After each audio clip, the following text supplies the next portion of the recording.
The Gingerbread Pirates by Kristin, Kladstrup, illustrated by Matt Tavares. For my mother and for Molly, the Gingerbread Pirates. It was Christmas Eve, and Jim and his mother were making gingerbread men. "Let's make a pirate crew," said Jim, and so they did. The captain had a gingerbread cutlass and a peg leg made from a toothpick. Jim loved him best of all. "You'd better leave some pirates out for Santa Claus to eat," said his mother. "Not Captain Cookie," said Jim. At bedtime, Jim took the captain to his room. "I wish you had a ship," he whispered as he climbed into bed. Then he lay awake listening for reindeer hooves on the roof. Captain Cookie seemed to be listening too. Jim fell asleep, but Captain Cookie went on listening. "Where's my crew?" he wondered, "and who's this Santa Claus who wants to eat them?"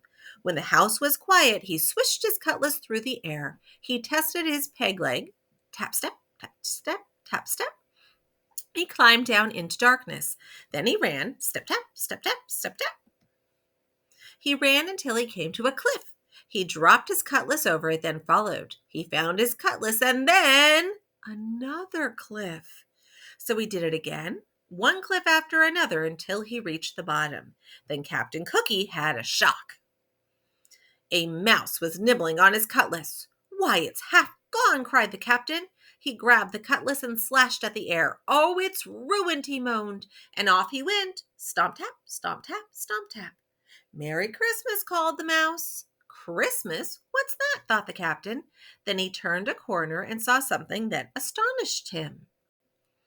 A huge tree with stars in its branches. "Ahoy there!" called a voice. Looking up, Captain Cookie saw two pirates climbing down toward him. "My crew," he thought. The two men, Wavy and Dots by name, dropped to the ground. They jumped right up, but the captain saw that Dots had broken his hand. No cutlass and now a wounded man, he thought. Just then there was a thump and a scrape. A black cloud puffed towards them. "Run!" shouted the captain. They ran until they had to stop for breath. "Who is that?" asked Dot. "Must be that cannibal Santa Claus," said Captain Cookie. "We've got to get out of here before he eats us. Where's the rest of the crew?" "Up on that cliff, I think," said Wavy. "Start climbing, men," said the captain. Up they went. "They're in jail," cried Dots when they reached the top.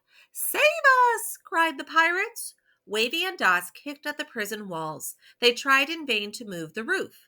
"What about a rope and pulley from the ship?" said Wavy. "What about the ship's cannon?" said Dots. "There is no ship," said the captain. Then he noticed a strange look on Wavy's face and he whirled around. What he saw made him wish for his cutlass. A gigantic man was leaning over them. "Young Jim always leaves cookies for me," he said, "but the plate was empty, so I came in here." "Look out, boys," ordered the captain. The big man lifted the prison roof and peered in. "Don't you eat my crew," shouted the captain, raising his fists. The big man blinked. "This is your crew?" he said. "Yes," said the captain, "and who are you?" "I am Santa Claus, and I swear by my sleigh I won't eat your men." "Sleigh? What's that? Some kind of ship?" "That's right. Swears by his ship. Can't be all bad," thought the captain. Still, he was suspicious. "What are you doing here?" he asked. "Why, it's Christmas." "Christmas?" said Captain Cookie. "I wish somebody would tell me what that is." Santa Claus laughed. "Follow me," he said. "I'll show you a bit of Christmas." Back beside the starlit tree, the pirates watched as Santa Claus reached into an enormous bag.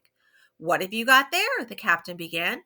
"It's a ship," Wavy shouted, and the next thing Captain Cookie knew, his men were swarming its decks and rigging. "There's cannons and cutlasses!" cried Dots.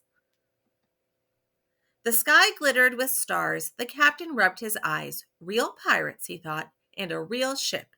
He turned to look back. "Merry Christmas," he called, but Santa Claus was already gone. On Christmas morning, Jim's mother found an empty plate on the mantel. "It looks like Santa Claus found the gingerbread man," she said.